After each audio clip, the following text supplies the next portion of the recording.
We're continuing. So we had the first installment of our new series in Hebrews last week, and there is at least to my eye, there is an 80s vibe. I keep saying vibe.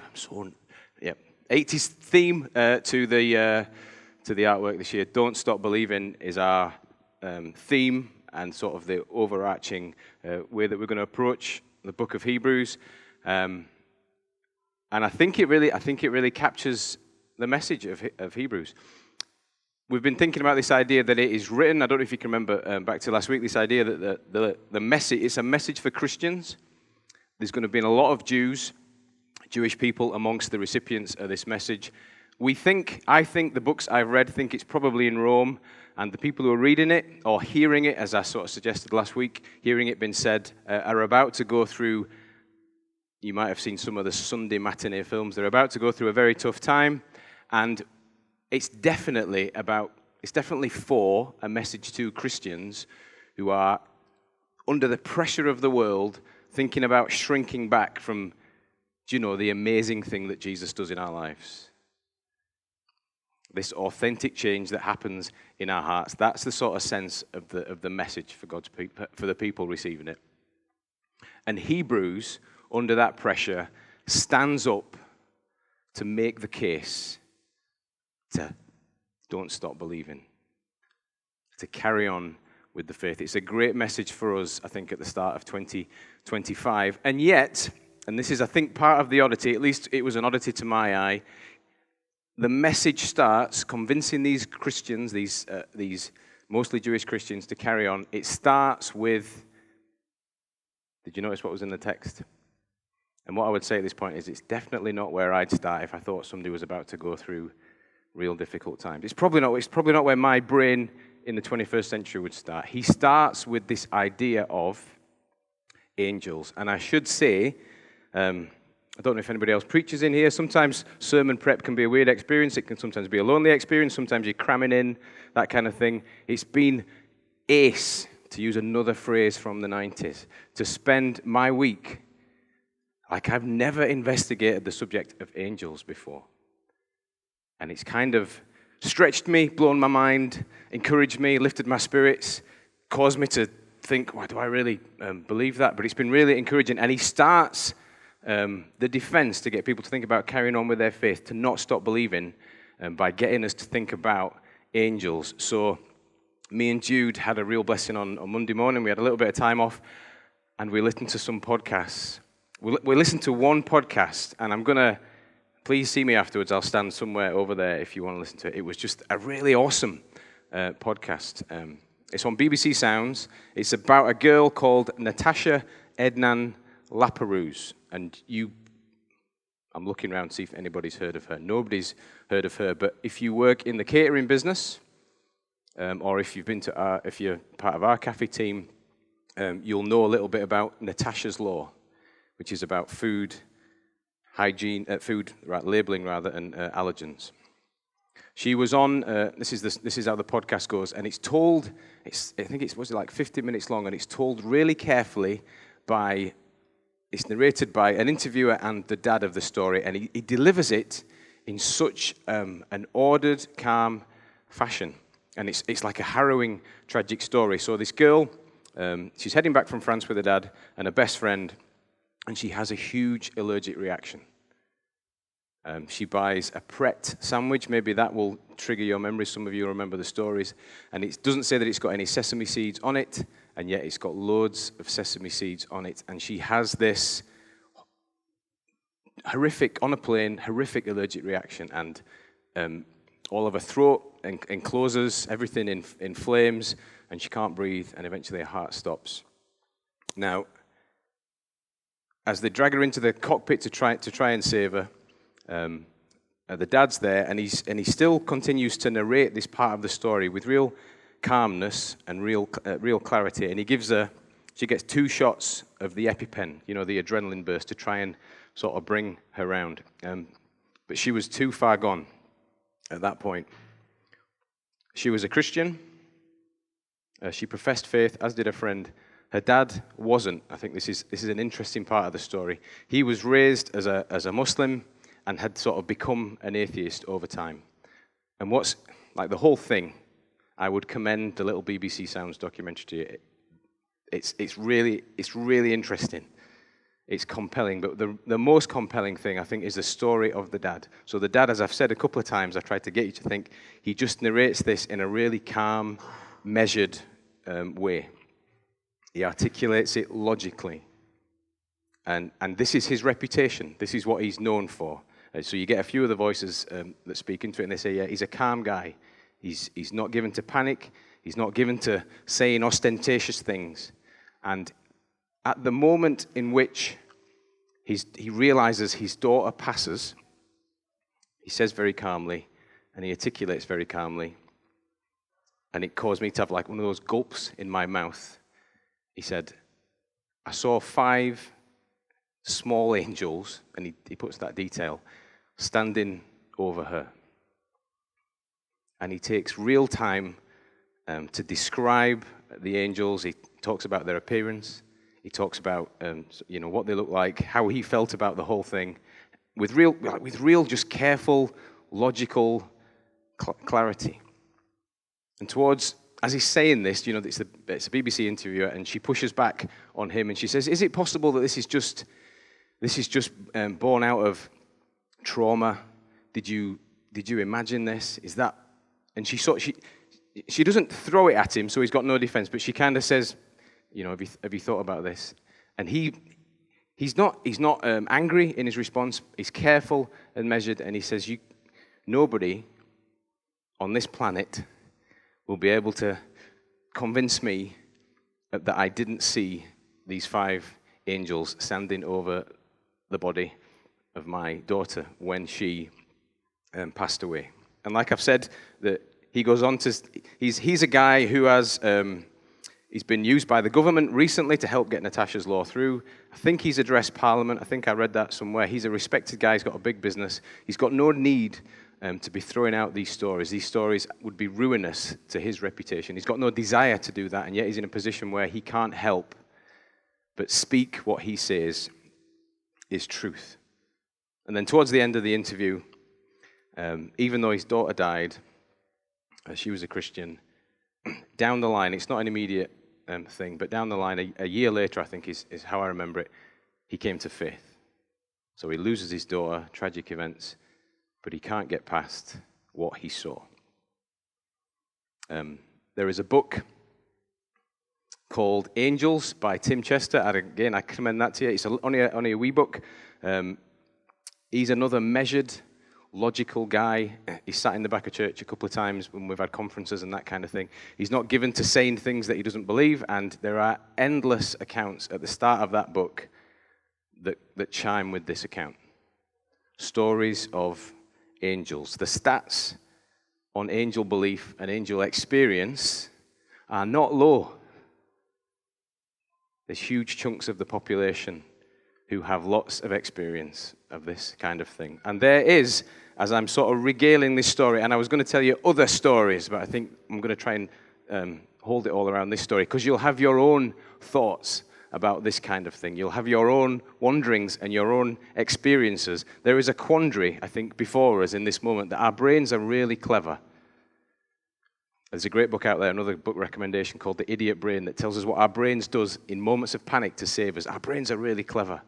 And maybe there's a sense in which we can just tell ourselves something wonderful in order that we might get through. That would be the pushback. And we've got to be really careful to consider that in these moments, because we're all vulnerable. We'll all have moments when we really want to see an angel, or when we can tell ourselves that we've seen an angel. So there is that side of the way of thinking about this. But the other side of the way of thinking about this, and I think it's the least that you would say about the human race, the population in its masses, is that our interest, I think it's not too strong to say our intuition, our instinct in angels does shape us to believe, and it's kind of a wonderful truth, and we kind of know it, that there is more to this world than just matter and stuff. There is more to this world than just matter and stuff. These instincts, these experiences of the spirit world, move us to think that there is more to our lives than just matter and stuff. And matter and stuff is what shapes lots of our lives. And yet we are reminded, and I think challenged, certainly I've been challenged to be reminded that, as the Bible would say, it's not just about the stuff, and it's not just about these kind of forces, and it's not just about flesh and blood. There are spiritual battles going on that are very real. So then I got the pleasure of digging around to see a little bit about what the Bible said about angels. And again, I've never dug around at this. I'm a pastor, been a pastor for 10 years. I've floated around with it. I've probably written a few essays when I think back, but I've never got to spend most of Tuesday morning digging around at what the Bible said about it. Was helped by Tim Chester's book as I found it. But the first thing you'd say about angels, according to the Bible explanation, is that they're real. They're not presented as maybe things or things that we might have imagined. They're recorded as being real things right the way through the story of the Bible. From beginning to end, there are angels with specific jobs that appear and that people see them. They're part of the narrative and part of the storyline of the Bible. They are messengers. The word angel means essentially messenger. They are messengers. They are bringing messengers, which and they've got this. There's a kind of a purpose to their job. This wasn't preparation, but over Christmas I happened to watch quite a few films. The Preacher's Wife was one of them. Maybe you've seen The Preacher's Wife. Denzel Washington, who gives, I think, angels a distorted view of what angels is like, because he hangs around. I think he flirts a bit with Whitney Houston's character. There's all sorts of that off story. I think he gives us a bad impression, perhaps, or a distorted impression of what angels are all about. Angels are guardians. So the accounts, angels are messengers, rather. There's loads of accounts of angels, but there's no small talk. There's not lots of chit-chat.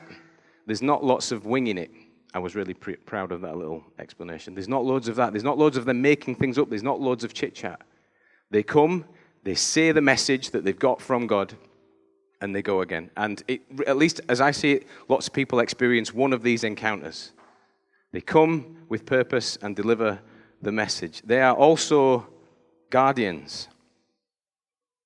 So this theme comes over a few times as you read the accounts in the Bible. You think of Daniel in the lion's den. God sent an angel to shut their mouths. There's a point in Elijah's story, one of the great Old Testament prophets, if you like, where he's feeling suicidal. That's kind of the expression that he gives. I've had enough of life. I want to die. And an angel comes and says to him, "Get up and eat." It's recorded that an angel comes and speaks to him. We even get told that Jesus himself, as he waits to be crucified, and he feels incredibly weak and he feels incredibly vulnerable, an angel comes to strengthen him. That is the words that's used. And almost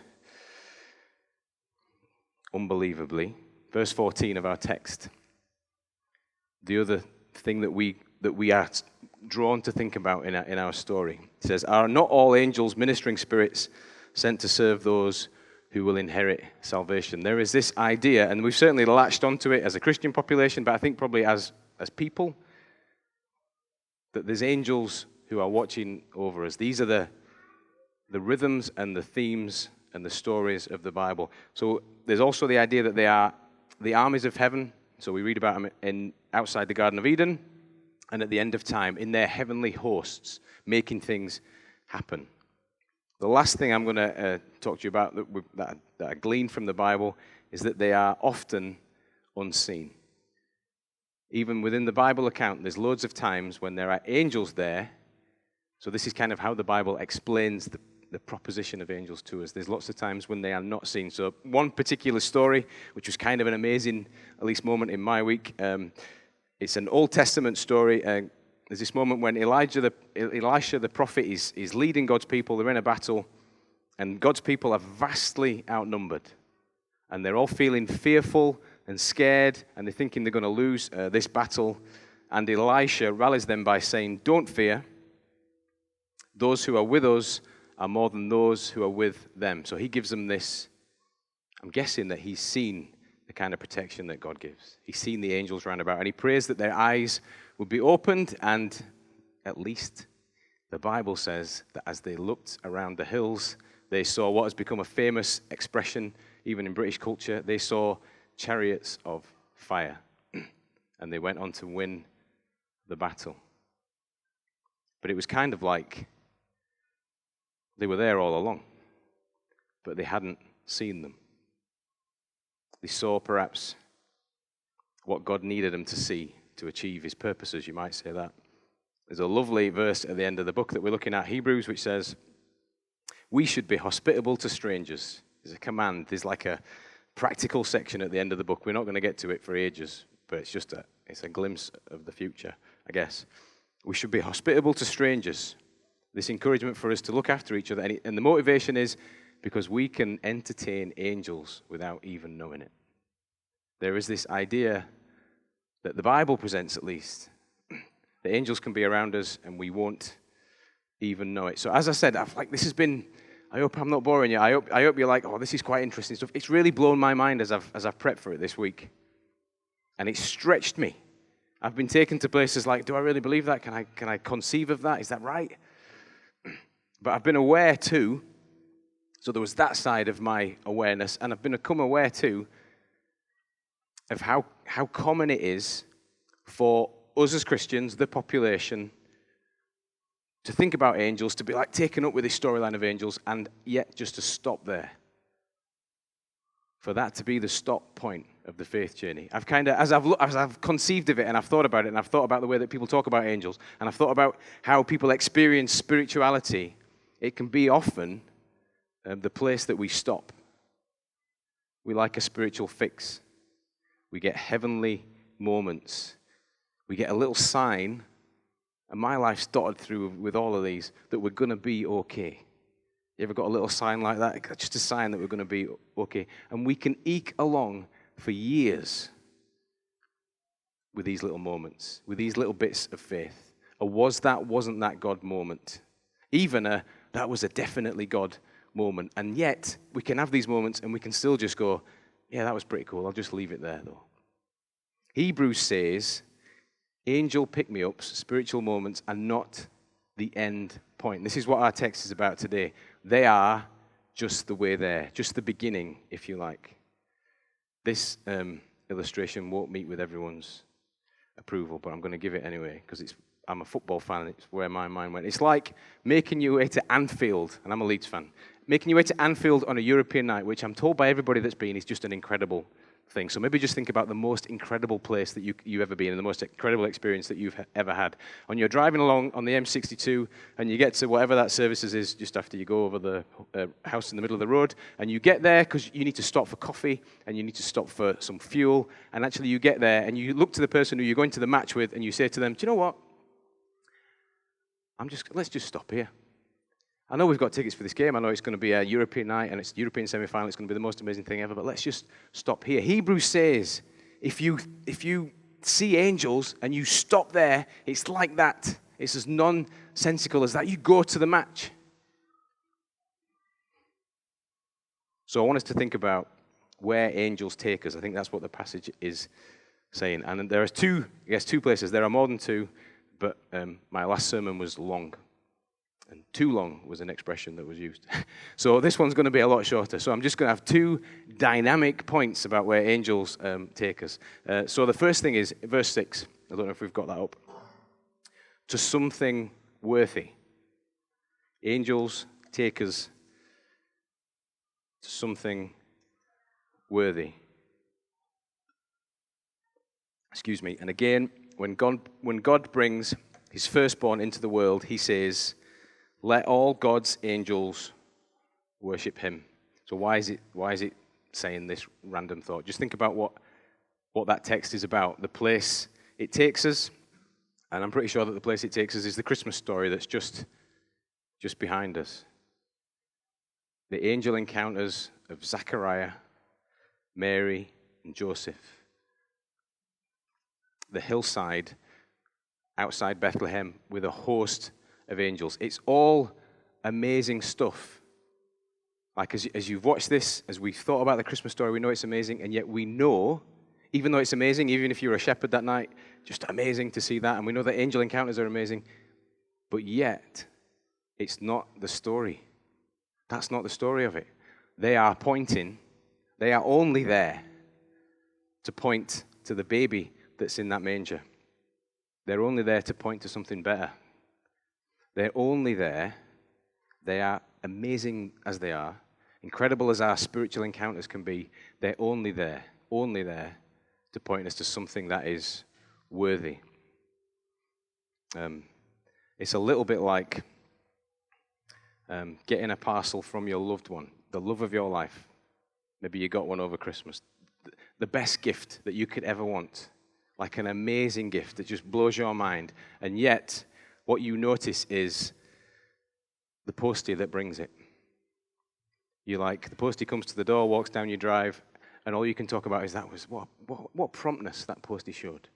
It's got a nice jaunty walk as they come down my drive. And that's all you appreciate about the gift, because that's nonsense, isn't it? Because that's not what you do. You can't remember what the postie looks like unless they're stunning. But generally speaking, you can't remember what the postie looks like. You dismiss them immediately because you open the parcel and you feel the love of the person that's giving you the parcel. You don't fall for the postie. You don't fall for the messenger, because that's not the story. You fall for the sender because you get that they love you. And that is what Hebrews is getting us to think about. Our whole populace, loads of us, in our millions, I would reckon, have thoughts about angels. Was that not an angel? And stay there. And that becomes our whole Christian experience. And Hebrews gets us to think there is something way, way better than that. There's an amazing story, an account, let's say, in Revelation when John is taken up to heaven. It's like right at the end of the Bible, chapter 22. It'll blow your mind when you read this. And he gets there, and after he's seen everything that he's seen in heaven, he sees an angel, and he wants to fall down and worship this angel. And the angel's like, angel interrupts him. Quick message, forget that. What the angel says. You don't worship me. The angels know. And the angel says, we worship God.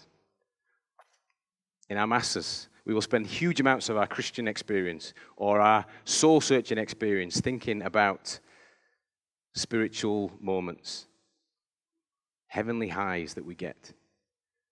And let me tell you, these are only there. They are only the foothills of our faith. They are only there to point us to something that is greater. There is a God out there who is worthy of our worship. The angels would point us to him. It's likely that there is more in our lives to find of God than we have already seen. There is a God who loves us. There is a God who created all this. There is a God who holds it all together. He's worth worshipping. The last thing that I'm going to point out that we see, and forgive me, I've got no idea of the time, it's in the next little chunk of text. It's verses 7 through to 12. I don't know if you're going to be able to get all those on the page.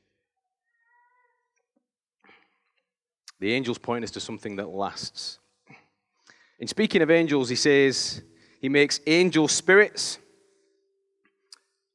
So just see, as I said before, Hebrews is a piece of oratory, I think, and it's making an argument. So what is the argument that this bit of text is making to these people, I think, in Rome, who I just feel like giving up? In speaking of the angels, he says, he makes his angel spirits and his servants flames of fire. But about the Son, he says, your throne, O God, will last forever and ever. A scepter of justice will be the scepter of your kingdom. Therefore, God, your God, has set you above your companions by anointing you with the oil of joy. He also says, in the beginning, Lord, you laid the foundations of the earth, and the heavens are the works of your hands. They'll perish, but you will remain. They will wear out like a garment. You'll roll them up like a robe. Like a garment, they will be changed, but you remain the same, and your years will never end. So here's something to think about, I think. And I think this is part of what the text is saying. Particularly, so hover your eyes over the first bit of that text, verse 7. Angels are not eternal beings. So I had not thought about whether they were or whether they weren't before, but this is what the text says. They're not, I think it's what the text is saying. There's this idea that they are spirits and they are is it flames that the word? Servants, flames of fire. There's this idea that they are not from the beginning, they need a bit of fuel. They are made things, they are created things. They don't have life at all outside of God. And then the second thing that it says, verse 10 through to 12, it says that the earth as well is not eternal.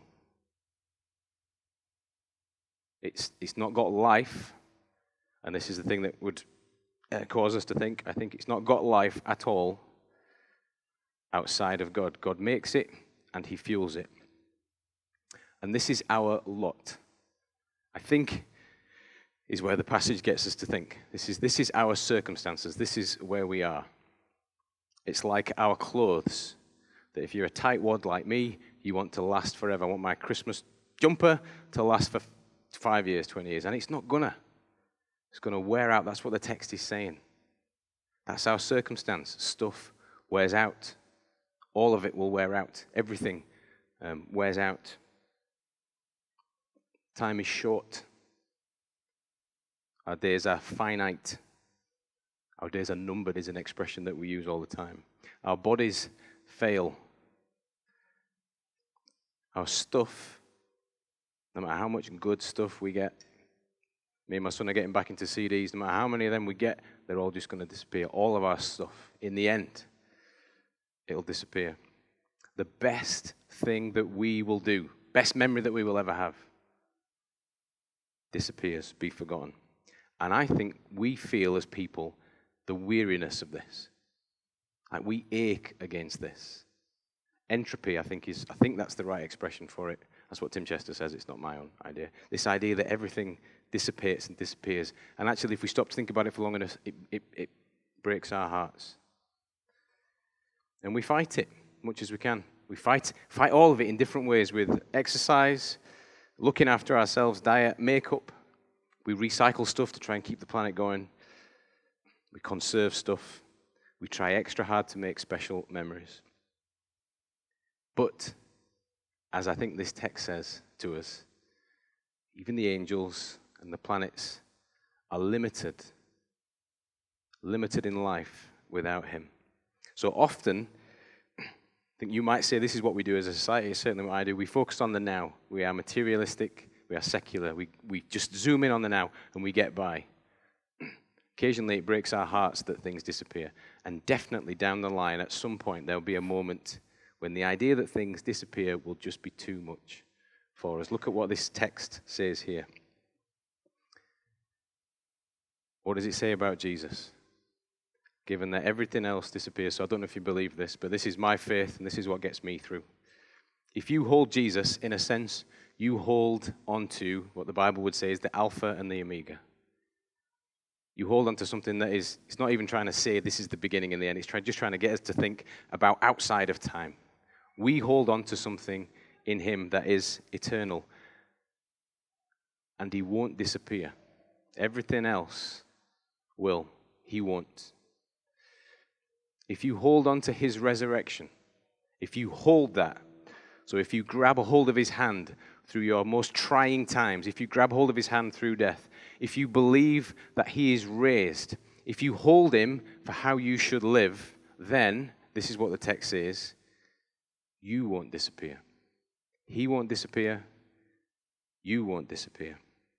And even, and this blessed my heart as I read it, I learnt it this week, the little works that we do, the little rubbishy, barely there, acts of trying to be good but not really that good at all, works that we do that should just dissipate, that should just disappear, if they're in him, then they become works of eternal treasure.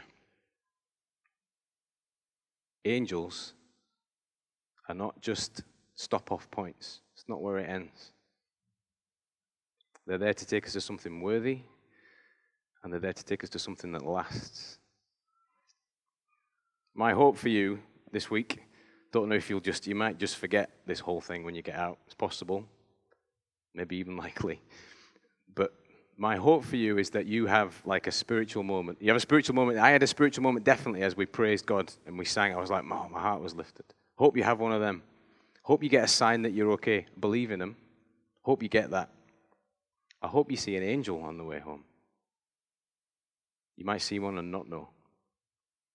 But if there is an angel, if there is a spirit, if there is a spiritual high, then there's a God, and a God to worship, and a God to know. So it's got to be only the start. My hope is for you this year, and as we look at this book of Hebrews, that you find him